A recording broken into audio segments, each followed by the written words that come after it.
সুপ্রিয় শিক্ষার্থী, স্বাগত জানাচ্ছি আরেকটি ক্লাসে। আমি নিহার রঞ্জন বক্সী, সহকারী অধ্যাপক গণিত, কুষ্টিয়া সরকারি কলেজ কুষ্টিয়া, আসি তোমাদের সাথে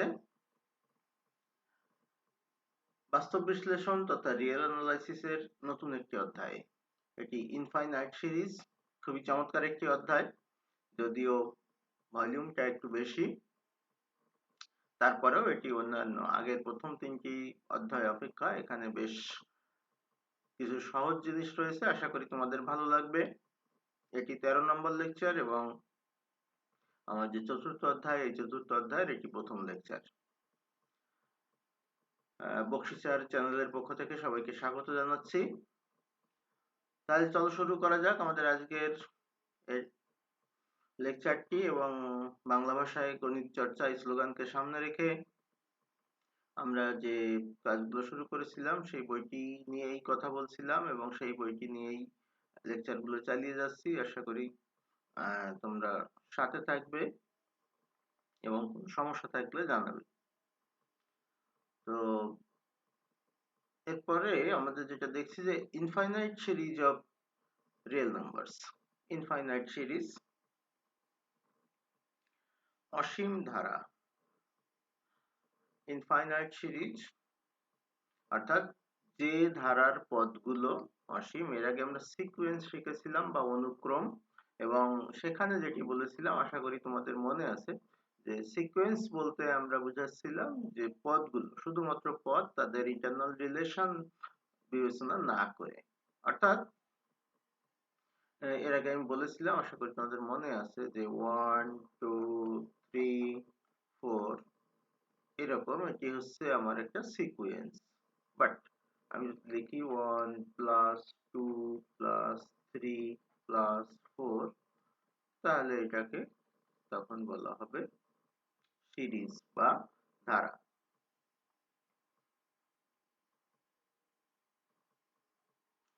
তাহলে এই যে আমাদের ধারার কথা বলছি, এই পদ সংখ্যা যদি অসীম হয় তাহলে এটাকে অসীম ধারা বলে। অসীম ধারার যোগফলকে সাধারণত সামেশন অফ ইউএন, এটা তোমরা জানো, সামেশন অফ ইউএন দিয়ে প্রকাশ করা হয়। যেমন এটি একটি অসীম ধারা, সামেশন আকারে প্রকাশ করা যায়। এখন বিভিন্ন প্রকারের অসীম ধারা রয়েছে। একটা হচ্ছে পর্যায়ক্রমিক ধারা,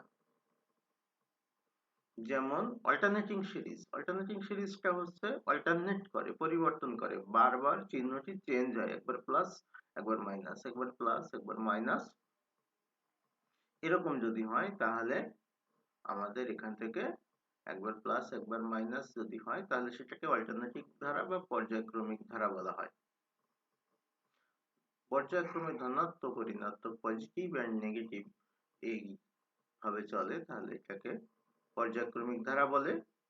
যেমন একটা পর্যায়ক্রমিক ধারা, এর আগে বলে নিই, -1n কয়েকবারই আমি বলেছি, এটার মান কিন্তু একবার +1 একবার -1, বাট -1n-1 এটিও কিন্তু একবার +1 একবার -1।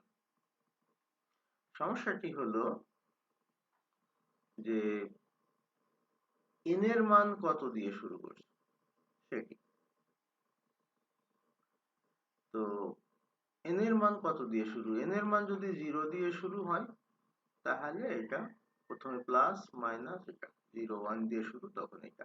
আর যদি 1 দিয়ে শুরু হয় তাহলে 1 দিয়ে যদি শুরু হয় তাহলে এটা 1 2 3। সুতরাং তুমি কোনটি ব্যবহার করবে, দুটো একই কাজ করে, বাট কোনটি ব্যবহার করবে সেটা নির্ভর করে যে n এর মান তুমি কত দিয়ে শুরু করতে চাচ্ছ তার উপর ভিত্তি করে। সুতরাং এখানে এটা n এর মান যেহেতু 1 দিয়ে শুরু, সুতরাং আমার এই যে -1n-1, এটি হচ্ছে এই ধনাত্মক এবং ঋণাত্মক চিহ্নগুলো প্রকাশ করে। আর এই যে নিচের 2n-1 এটি নির্দেশ করে তোমার এর পদগুলো কত হবে সেটা। অভিসারী ধারা বা কনভার্জেন্ট সিরিজ যোগফল, এই যে অসীম ধারার কথা আমরা বললাম, এই অসীম ধারার যোগফল যদি ফাইনাইট হয়, সসীম হয়, বলা যায় কত, তাহলে এটা সসীম বলি আমরা। সেই সসীম যদি হয় এবং এটি যদি ইউনিক হয়, অর্থাৎ এক এক সময় যদি এক এক রকম না হয়, অনন্য হয় যদি, তাহলে সেটাকে বলা হবে অভিসারী ধারা। সসীম ধারা কেমন, যে আমি বললাম যে একটি ধারার যোগফল হচ্ছে প্লাস ইনফিনিটি, তাহলে যোগফল একটা পেলাম, বাট এটা সসীম নয়, এটা হলো না। কিন্তু আমি যদি বললাম যোগফল হচ্ছে 1023, তাহলে এটা কিন্তু সসীম হলো। অনন্য, অনন্য হচ্ছে যে এক সময় বললাম যে 10টা পদ যোগ করলে আমার যোগফল হচ্ছে 4, 11টা পদ যোগ করলে বা n সংখ্যক পদ যোগ করলে একবার হচ্ছে 10, একবার হচ্ছে 20, বা একবার হচ্ছে +1, একবার হচ্ছে -1, এরকম যদি বিভিন্ন রকম হয়, তাহলে সেটাকে ইউনিক নয়। এক এক ভাবে করলে যদি এক এক রকম হয়, তাহলে এটা ইউনিক নয়। তাহলে ইউনিক হতে হবে এবং সসীম হতে হবে যোগফলটা, সসীম সংখ্যক পদের যোগফল। তাহলে এটাকে আমরা তখন বলবো কনভার্জেন্ট সিরিজ বা অভিসারী ধারা। এই যে এখানে একটা উদাহরণ দেয়া আছে, সুতরাং এটা তোমরা পারবে। এই যোগফলের সূত্রটা আশা করি তোমরা জানো, তারপরেও আমি এটা লিখে দিই। a into 1 minus r to the power n divided by 1 minus r, যখন r এর মান is less than 1, r greater than 1 হলে তখন a into 1 minus r to the power n 1 minus r, sorry, a into r to the power n minus 1 divided by r minus 1, that is r is greater than 1। এই সূত্রটি এখানে প্রয়োগ করা হয়েছে, আশা করি তোমরা বুঝবে। অপসারী ধারা ডাইভারজেন্ট সিরিজ, যদি যোগফলটা ইনফাইনাইট হয়, অসীম হয়, প্লাস ইনফিনিটি অথবা মাইনাস ইনফিনিটি হয়, তাহলে সেটাকে অপসারী বা ডাইভারজেন্ট সিরিজ বলে। যেমন এটি স্বাভাবিক সংখ্যার পদগুলোর যোগফল, সেটা একটা অপসারী ধারা, কারণ তুমি যতদিন যোগ করতে থাকবে ততদিন বাড়তে থাকবে, এটা অসীমের দিকে যেতে থাকবে। এবার অসিলেটিং সিরিজ, প্রথম n সংখ্যক পদের যোগফল অনন্য সীমার দিকে, ইউনিক, একটু আগে বলছিলাম ইউনিক, ইউনিক যদি না হয়, একাধিক মানের দিকে অগ্রসর হয়, তখন এটাকে বলা হবে দোদুল্যমান সিরিজ। এটা হচ্ছে তোমার অসিলেটিং। যেমন এটা, এর যোগফল জোড় সংখ্যক পদ যদি হয় তাহলে এটা 0 হবে, এবং বিজোড় সংখ্যক পদ যদি হয় তখন -1 হবে। এবং দুইটা যোগ করলে 0, তিনটা যোগ করলে -1, চারটে যোগ করলে 0, পাঁচটা যোগ করলে -1, সুতরাং এটি অসিলেটিং। পরম অভিসারী, এটি একটি ভালো জিনিস। অ্যাবসলিউট কনভার্জেন্ট সিরিজ, পরম অভিসারী ধারা। পরম অভিসারী ধারা হচ্ছে মূল ধারাটি হয়তো অভিসারী না, কিন্তু পদগুলোর অ্যাবসলিউট ভ্যালু নিলে অভিসারী, পরম মান নিলে, তাহলে সেটাকে পরম অভিসারী ধারা বলে। সুতরাং আমাদের পদগুলোর চিহ্নটা তুলে দিয়ে পরম মান যখন নেওয়া হয় তখন নেগেটিভ সাইনটা অ্যাভয়েড করা হয়, সুতরাং নেগেটিভ সাইনটা অ্যাভয়েড করে সবগুলোকে পজিটিভ ধরে যোগ করলে যদি অভিসারী হয় তখন সেটাকে পরম অভিসারী বলে। যেমন এটা বলছে এটা একটা পরম অভিসারী ধারা, এটা একটা পরম অভিসারী ধারা কেন, তাহলে এর কারণ হচ্ছে এই ধারাটি হচ্ছে, আমরা যদি মান বসিয়ে দিই, n এর মান 1 বসালে কত হবে, 1/, 1, তারপরে 1/2, তারপরে 1/3। তো এটি একটি পদ প্লাস, তারপরের পদটা মাইনাস, তারপরে প্লাস, তারপরে মাইনাস। কিন্তু আমি যখন এখানে মডুলাস দিতাম, এটাই যদি মডুলাস ব্যবহার করতাম, তখন এই চিহ্নগুলো সব প্লাস হয়ে যেত, প্লাস হয়ে যেত। সুতরাং এটা যোগফল আমরা বের করতে পারি, ফলে এটা পরম অভিসারী ধারা। নরমালি অভিসারী না, পদগুলোর চিহ্ন আলাদা আছে, কিন্তু সবগুলো যদি অ্যাবসলিউট ভ্যালু নেই তাহলে এটা পরম অভিসারী ধারা। এবার শর্ত সাপেক্ষে অভিসারী ধারা, একটা যদি মূল ধারাটি যদি অভিসারী হয় কিন্তু অ্যাবসলিউট ভ্যালু নিলে যদি অপসারী হয়, তখন এটাকে পরম অভিসারী ধারা বলে। এই ধারাটাতে একটু ভুল বলেছি, 2 এরকম। এটি একটি শর্ত সাপেক্ষে অভিসারী ধারা। সুতরাং সংজ্ঞাগুলো খুবই সোজা আছে, সংজ্ঞাগুলো ভালো করে পড়ে নেবে। জ্যামিতিক ধারা, জ্যামিতিক ধারাটা বলছে এই যে ধারাটি, এটি জিওমেট্রিক সিরিজ। সূচক আকারে যখন থাকে সেটাকে আমরা জিওমেট্রিক বলি, আর যখন যোগ বিয়োগ গুণ আকারে থাকে তখন এটাকে আমরা অ্যারিথমেটিক সিরিজ বলি, এটা তোমরা জানো। গুণোত্তর ধারা, জ্যামিতিক ধারার আর একটা নাম হতে পারে যে এটা গুণোত্তর ধারা, আসলে তাহলে তোমাদের ক্লিয়ার হতে পারে। গুণোত্তর, যদি গুণোত্তর কথাটা বলা হয় তাহলে পুরনো পড়ার সঙ্গে মিল পাবে। এখন একটা উপপাদ্য আছে এখানে, উপপাদ্যটিতে বলা হচ্ছে যে -1 থেকে 1 এর ভিতর যদি x এর মান হয়, তাহলে এই জিওমেট্রিক সিরিজটি অভিসারী হবে, কনভার্জেন্ট হবে। x এর মান ক্ষেত্রে বড় হলে অপসারী, আর x এর মান -1 বা তার চেয়ে ছোট হলে এটি হবে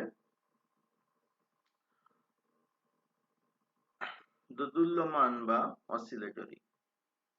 সুতরাং এই জিওমেট্রিক ধারাগুলো -1 থেকে 1 এর ভিতর হবে কনভার্জেন্ট।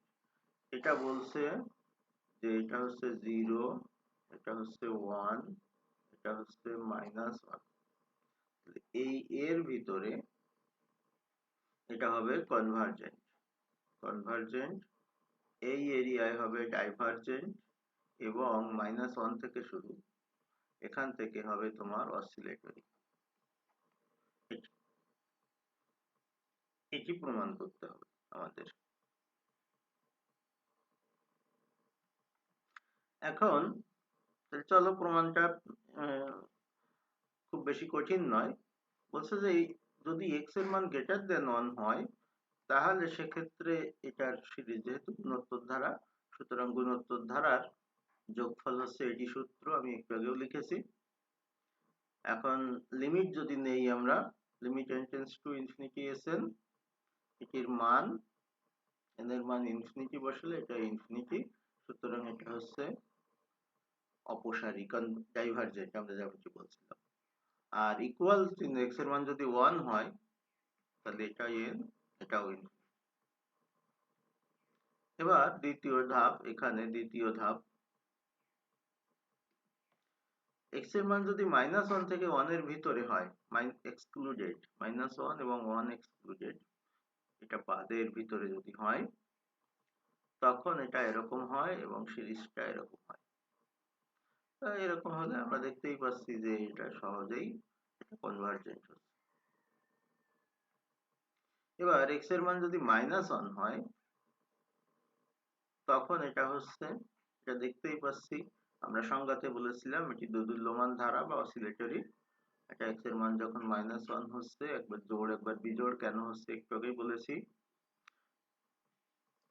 জোড় হলে 0 হবে, বিজোড় হলে 1 হবে। আগে যে উদাহরণটি দিয়েছিলাম সেটা কিন্তু -1 +1 এভাবে ছিল, মাইনাসটা আগে শুরু ছিল, এই জন্য এখানে -1 রেজাল্ট হচ্ছিল। এখানে +1 দিয়ে শুরু, +1 রেজাল্ট। তাহলে এটি একটি অসিলেটরি সিরিজ। এবার আর একটা অংশ শুধু বাকি থাকছে, সেটা হচ্ছে যখন x এর মান লেস দেন -1 হবে। তাহলে আমরা ধরে নিচ্ছি যে r এর মান রেশিওটা -x, তার মানে r is greater than 1। তো সিরিজটি এরকম হবে। এখন এটা যোগফলের সূত্র আমি একটু আগে প্রথমেই দেখিয়েছিলাম যে Sn এর মান কত হয়। ওই যে সূত্রটি আর একবার বলি, a into 1 minus r to the power n by 1 minus r।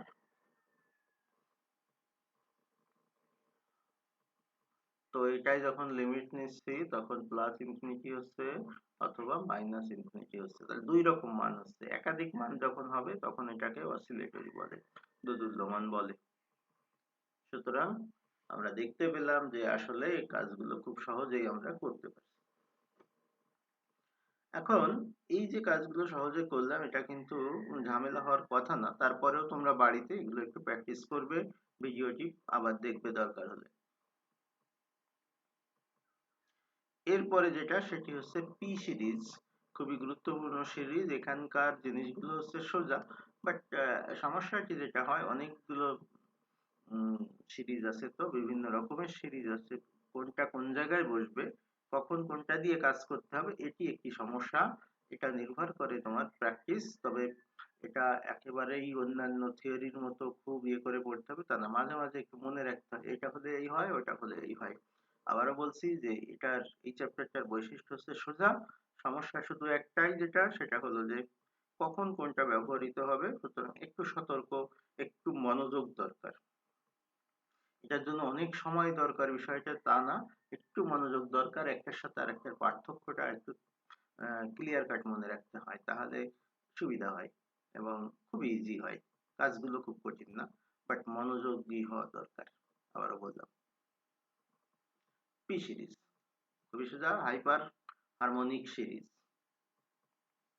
1 by p, 1 to the power p, 1 by 2 to the power p, 3 to the power p, P series বা হাইপার হারমোনিক সিরিজ বলা হয়। এখানে বলছে যে P এর মান যদি 1 এর চেয়ে বড় হয়, 1, পি যদি এদিকে হয়, পি 1 এর চেয়ে বড় যদি হয়, তাহলে এই ধারাটা হবে অভিসারী। আর পি এর মান যদি 1 বা তার থেকে ছোট হয়, তাহলে এটাকে বলা হবে অপসারী ধারা। এদিকে কনভার্জেন্ট হবে আর এদিকে ডাইভার্জেন্ট হবে। তো এটা প্রমাণের জন্য একটু ঝামেলা আছে। আমরা একটু খেয়াল করি যে আমাদের এই সিরিজগুলো মান বের করতে হবে, তো পি এর বিভিন্ন রকম মান লাগবে, তা আমার মাথায় এটা রাখতে হবে, এইটাকে নিয়ে আসতে হবে কোনোভাবে। তো তার জন্য 1 টু দি পাওয়ার পি, যে নিচে 1 টু দি পাওয়ার পি আছে, এটি খুব বেশি সমস্যা না, এটি তো যে কোনো ভাবে ইয়ে করা যেতে পারে। 1 টু দি পাওয়ার পি, আমরা এই পদগুলো থেকে আসলে বেশি মনোযোগ দিব। তো প্রথম ক্ষেত্রে আমাদের পি এর মান যখন 1 এর চেয়ে বড় হবে তখন, তো আমরা জানি 3 to the power p is greater than 2 to the power p। কারণ কি? কারণ p is greater than 1। যদি less than 1 হতো তখন আবার ঝামেলা হতে পারত। তো এটাকে যদি রিভার্স করি তাহলে অসমতার চিহ্নটি চেঞ্জ হয়ে যাবে। এরপরে উভয় পক্ষে 1 by 2 to the power p এটি যোগ করলাম একটা করে, এটুকু ছিল আর এটা যোগ করলাম। এই ডান সাইডে আমাদের দুইটা হয়ে গেল, 2 by 2 to the power p। তাহলে 2 আর 3 যোগ করলে দুটা 2 এসছে ছোট। খেয়াল করো ভালো করে, বলেছিলাম মনোযোগ দিতে হবে। 1 by 2 to the power p, 1 by 3 to the power p, দুইটা পদ আছে এবং প্রথম ছোটটা নিচে যে ছোট আছে 2 to the power p, তার দ্বিগুণ, এর চেয়ে ছোট হবে বামপক্ষ। ঠিক একই প্রক্রিয়া অনুসরণ করে আমরা যদি এরকম হয় যে 4 to the power p, 5 to the power p, 6 to the power p, 7 to the power p, চারটা পদ আছে, তাহলে এইরকম 4টা লিখতে পারবো আমরা, বা সরাসরি এটাও লিখতে পারবো, বা ব্যাখ্যাটাও এখান থেকে নিতে পারবো যেটি আগে দেয়া হয়েছিল। তাহলে একইভাবে আমরা 8, 9, 10, তাহলে প্রথমে নিয়েছিলাম এখানে 2টি পদ, এখানে নিয়েছি 4টি পদ, এখানে নিয়েছি 8টি পদ, আর 1 by 1 to the power p, 1 by 1 to the power p এখানে ছিল একটা পদ, তারপরে নিলাম 2টি পদ, তারপরে নিলাম 4টি পদ, তারপরে নিলাম 8টি পদ। এইভাবে আমরা যদি অগ্রসর হই তাহলে এই যে মূল সিরিজটা আমার ছিল এই সিরিজটাকে আমরা এভাবে ব্র্যাকেট বন্দি করে ফেলতে পারি। প্রথমে একটি পদ, তারপরে 2টি পদ, 4টি পদ, 8টি পদ, তারপরে 16টি, 32টি, এভাবে। এবং এর মান যেগুলো নিয়েছি লেস দ্যান এর জন্য প্রথমটা রেখে দিলাম, এখানে 2টো ছিল, তারপর এখানে 4টা, 8টা, এটা বসিয়ে দিলাম। বাট 2 এর পাওয়ার গুলো বিয়োগ করে দিলাম উপরে নিচে, বিয়োগ করে দিলে এটি হচ্ছে। তাহলে এটা একটা জ্যামিতিক ধারা বা গুণোত্তর ধারা। ফলে এই গুণোত্তর ধারার অনুপাতটা হচ্ছে 1 by 2 to the power p minus 1, এটা দেখতেই পাচ্ছি আমরা। এবং p এর মান গ্রেটার দেন 1 বিধায় এটার মান লেস দেন n। এই সমস্ত ছোটখাটো জিনিস আসলে খুব সোজা। যদি কারো মনে হয় যে না এটা আমি বুঝছি না, তাহলে সেক্ষেত্রে তুমি একটা কাজ করতে পারো যে তুমি এখানে p এর মান গ্রেটার দেন 1 মান বসিয়ে দেখতে পারো, অথবা কমেন্ট করতে পারো, আমি তখন বলে দিব। শুধু এরকম বলছি যে এটা বুঝছি না, কারো যদি এরকম হয়, হতে পারে কারো, সেক্ষেত্রে p এর মান গ্রেটার দেন 1, তো একটা মান বসো, গ্রেটার দেন 1 বসালে একের চেয়ে বড় হলে কত হতে পারে, p এর মান 2 হতে পারে, 3 হতে পারে, 4 হতে পারে। একটা বসাও, p এর মান ধরো 3, একের চেয়ে বড়, সুতরাং যে কোনো মান তুমি বসাও একের চেয়ে বড় দেখে। 1 by 2 to the power 3 minus 1, এটি লেস দেন 1 বলছে, তার মানে 1 by 4, এটি লেস দেন 1, এখানে 1 by 4 হচ্ছে। এরকম যদি কখনো সমস্যা হয় ছোটখাটো বিষয়, অনেক সময় ছোটখাটো বিষয়ে প্রশ্ন করতে ইচ্ছা করে না, সেক্ষেত্রে তোমরা এরকম চেক করে দেখতে পারো নিজেরা, আর যদি একান্তই না হয় তখন মন্তব্য করতে পারো, আমি উত্তর দিয়ে দিব। এখন p এর মান যদি 1 হয় তাহলে এটা হচ্ছে এরকম। ঠিক একইভাবে আগের মতো যদি অগ্রসর হই, শুধু পাওয়ারটা নেই, 2 to the power p, 3 to the power p, এই যে এটা 1 by 3 বড়, এটা বড়গুলো নিয়েছি, আগে ছোটটা নিয়েছিলাম।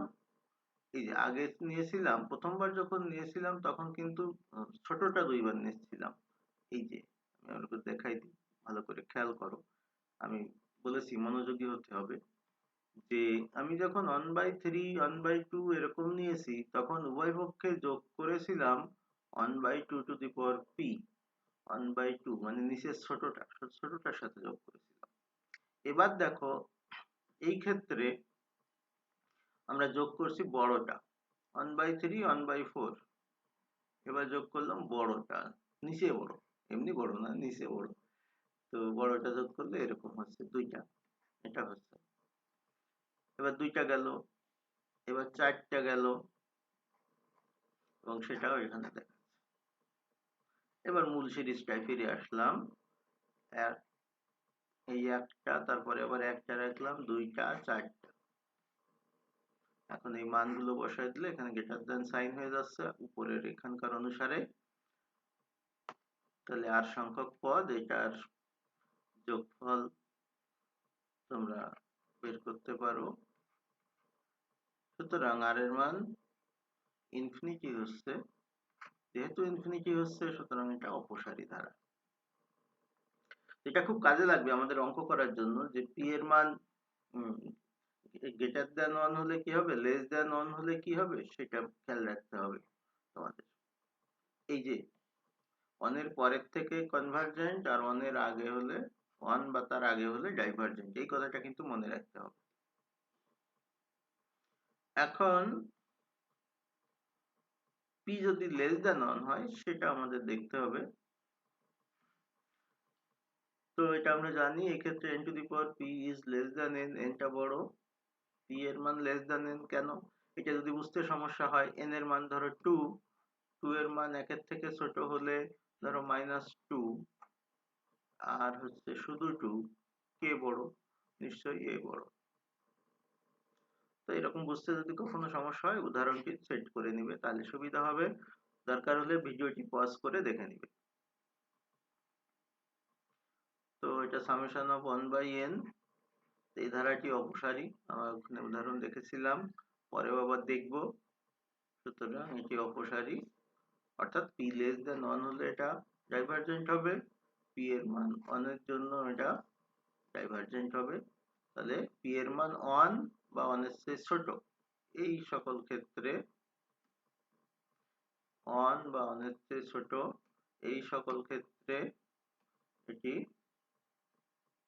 ডাইভারজেন্ট হবে। 1 বা 1 এর চেয়ে ছোট এই সকল ক্ষেত্রে এটি ডাইভারজেন্ট। তো এটি হচ্ছিল আমাদের কথা। এরপরে আছে তুলনামূলক পরীক্ষণ। তো তুলনামূলক পরীক্ষণটাও একই রকম, আমি শুধু জাস্ট বলে দেই এখানে যেভাবে করা হয়েছে প্রায় কাছাকাছি, যে একজনকে আরেকজনের সাথে তুলনা করে আমরা বলে দিব যে অভিসারী না অপসারী। তাহলে তুলনামূলক পরীক্ষণে যদি এই যে দুটি সিরিজ un এবং vn ধনাত্মক পদযুক্ত ধারা, পদগুলো ধনাত্মক, এবং এদের ভাগফলের লিমিট এদের সসীম ও অশূন্য হয়, ফাইনাইট তো হবে, নন জিরো হবে, জিরো হবে না, তাহলে হয় দুটিই অভিসারী অথবা দুটিই অপসারী। তাহলে খেয়াল রাখতে হবে যে আমাদের কি কথা বলছে, যে দুটি সিরিজ নিলাম, এই দুটি সিরিজই পজিটিভ টার্ম গুলো রয়েছে, এবং এদের ভাগফলের লিমিট যদি নেই তাহলে সেটা যদি সসীম হয় এবং নন জিরো হয়, সেই ক্ষেত্রে আমরা উভয়টিকে অভিসারী বা উভয়টিকে অপসারী বলতে পারি। এখন প্রশ্ন হচ্ছে আমরা কেন দুটি সিরিজ নিব, আর দুটি সিরিজ অভিসারী অপসারী জেনে আমার লাভটা হলো আমার একটা সিরিজ দেওয়া থাকবে, সেইটাকে অভিসারী বা অপসারী বলার জন্য আমি ওর সাথে তাল মিলিয়ে ওই রকম আরেকটা সিরিজ নিব যেটা অভিসারী বা অপসারী বলা সম্ভব, বা এদের ভাগফলকে বলা সম্ভব। এখন এই দুইটা সিরিজকে আমরা ভাগ করে দিব, ভাগ করে দিয়ে দেখবো এটা ও সসীম এবং নন জিরো কিনা। যদি হয় তাহলে আমরা বলে দিতে পারবো যে এটা অভিসারী। এখন দুইটাই অভিসারী হলে আমরা একটা তো অভিসারী নিয়েছি, তাহলে মূল যেটা প্রশ্নে দেওয়া থাকবে সেটা অভিসারী বলবো। অথবা এটা যদি জিরো হয় বা না হয় তাহলে সেক্ষেত্রে আমরা অন্য ব্যবস্থা বলতে পারবো সেটা অপসারী কিনা। এই হলো এখানকার বিষয়। তো এটার আর প্রমাণের দিকে আমরা যাচ্ছি না, শুধু আমরা এটা মনে রাখবো যে এই যে এখানে vn অভিসারী হলে un ধারাটি অভিসারী হবে, আর vn যদি অপসারী হয় তাহলে un টাও অপসারী হবে। আশা করি এটা বুঝতে পারবে। আমরা সামনের দিনের উদাহরণ দিব, তার আগে এখানে আরেকটু আছে, লিবনিজের টেস্ট আছে, সেটি আমরা দেখব, আর দুই একটা ছোটখাটো জিনিস দেখে তারপরে আমরা উদাহরণগুলোর দিকে চলে যাব। কিন্তু তার আগে আমি আবারও বলছি যে জিনিসগুলো পড়ালাম এই জিনিসগুলো শর্টকাট নোট রাখবে সামনে, তাহলে তোমার জন্য বুঝতে সুবিধা হবে, ভুল হবে না। কারণ হচ্ছে কোথায় কোনটা ব্যবহার হচ্ছে ছোটখাটো পার্থক্য আছে একটার সাথে আরেকটা, এটি সমস্যা তৈরি করে। এই সমস্যাটি যেন না হয় সেই জন্য তোমাদের জন্য বলছি যেটি ভালো করে দেখবে। তো আজকে এই পর্যন্ত। সকলে ভালো থাকো, সুস্থ থাকো এই কামনা করি। ধন্যবাদ সকলকে।